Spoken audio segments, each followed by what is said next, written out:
Most of my childhood was in Frenchtown. I went to predominantly black elementary school, junior high school, and high school in Frenchtown, which was known as Lincoln High School. That school went from first grade all the way to 12th grade. Frenchtown is the oldest African American community in Florida. It was originally a French settlement. The French kind of migrated, I guess, west to New Orleans, and after that, African Americans moved into the community. It was a thriving community. It was a complete, comprehensive enclave of black people with grocery stores, service stations. It was a self-contained community. Macomb Street in Frenchtown was an urban entertainment district for African Americans. So we had the Deluxe Cafe, there was the Redbird Cafe, and the El Dorado Cafe, all in Frenchtown. And nationally renowned entertainers would come to these venues to perform.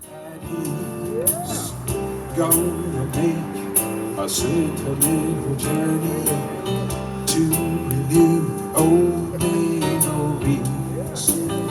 Got my back. When I grew up, Frenchtown was very vibrant.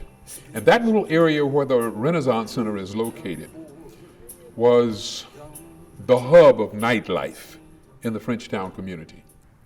My father was, for the people of Frenchtown, a highly respected person. He was the first African American police officer hired in the city of Tallahassee. Some people think that, well, they hired three African Americans at the same time. They hired them in the same month or 2-month period, but he was the first one that they hired. He was highly respected in the community. He was a man of few words. He didn't say a lot, but when he spoke, people tended to listen to him. He had the reputation of being able to stop a knife fight without raising his voice. He could step into the middle of a conflict, a physical altercation, and say, stop, and people stopped. The sense of community in Frenchtown has deteriorated along with the sense of community citywide, nationwide. The community of Frenchtown started to see an economic decline right after the advent of integration. So prior to integration, it was thriving.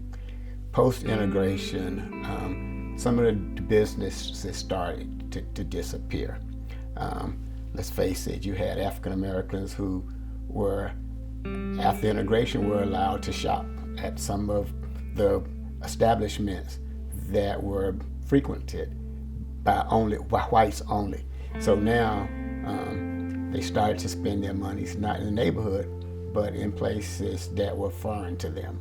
After the economic decline that we experienced from integration, now if you come forward to the late 90s and in the early 2000s, then we started to experience this gentrification, the gentrification of Frenchtown. So now a lot of the old landmarks are gone. People have been displaced by student housing, government buildings, and the alike, so that, you know, if things keep going the way they're going now, most of the residents in Frenchtown won't even be able to afford to live in their own neighborhood anymore. Housing is critical. Businesses, critical. Huge apartment complexes are destructive to the culture of Frenchtown. We don't like it. We don't want it. It's gentrification. We know what it is.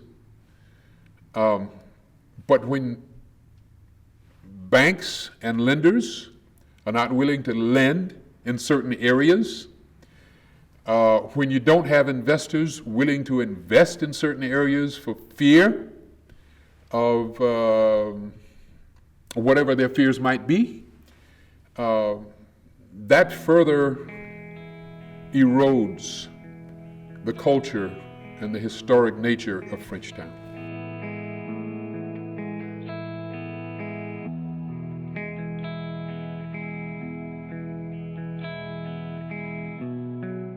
Most of the problem basically exists because it's too close. You live too close to the university. Florida State can't grow. The only way it has to grow is towards our community.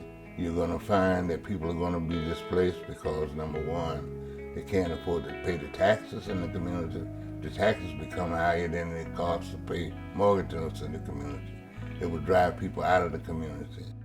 Gentrification doesn't lift all boats. If you heard the expression that high tide lifts all boats, gentrification doesn't, the high tide doesn't lift all boats, because the natives of Frenchtown are left behind in terms of ownership, and in terms of employment, and in terms of business expansion and development for people who are native to the community. If we're going to build apartments, affordable apartments, so people who are working and people who are not two-parent house homes can afford to live there and send their kids to school. We need daycare centers in Frenchtown. We need investment that promotes family life in Frenchtown. I'd really like to see us get more businesses back in the community, because right now we don't have anywhere for people to shop at all, hardly. Got a lot of barber shops and beauty salons, but not places where people can shop.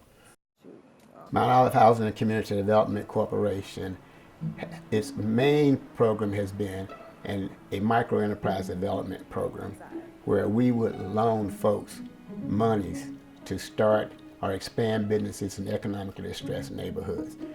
You either have to start a business in the community, or you be from the community and start or expand a business.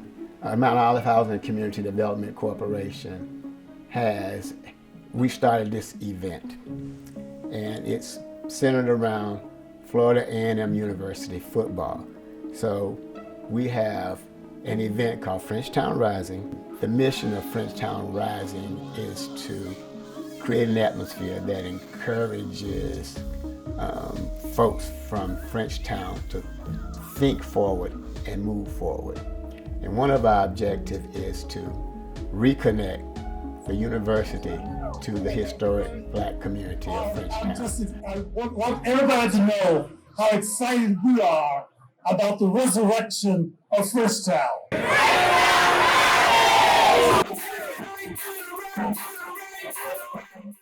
And it's produced each Friday before every FAMU home game.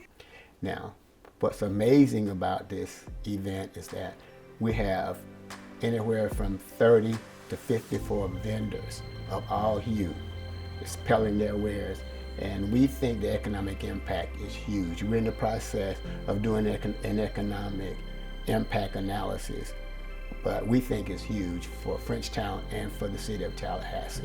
In Frenchtown, 5 years from now, or maybe 10 years from now, we'd like to see more development, more ownership of businesses by the indigenous people of Frenchtown, and we like to see a great deal more workforce housing in Frenchtown that will attract some of the folks who used to live in Frenchtown, so should I say the families of some of those people used to live in Frenchtown, back to Frenchtown. Let's think about this.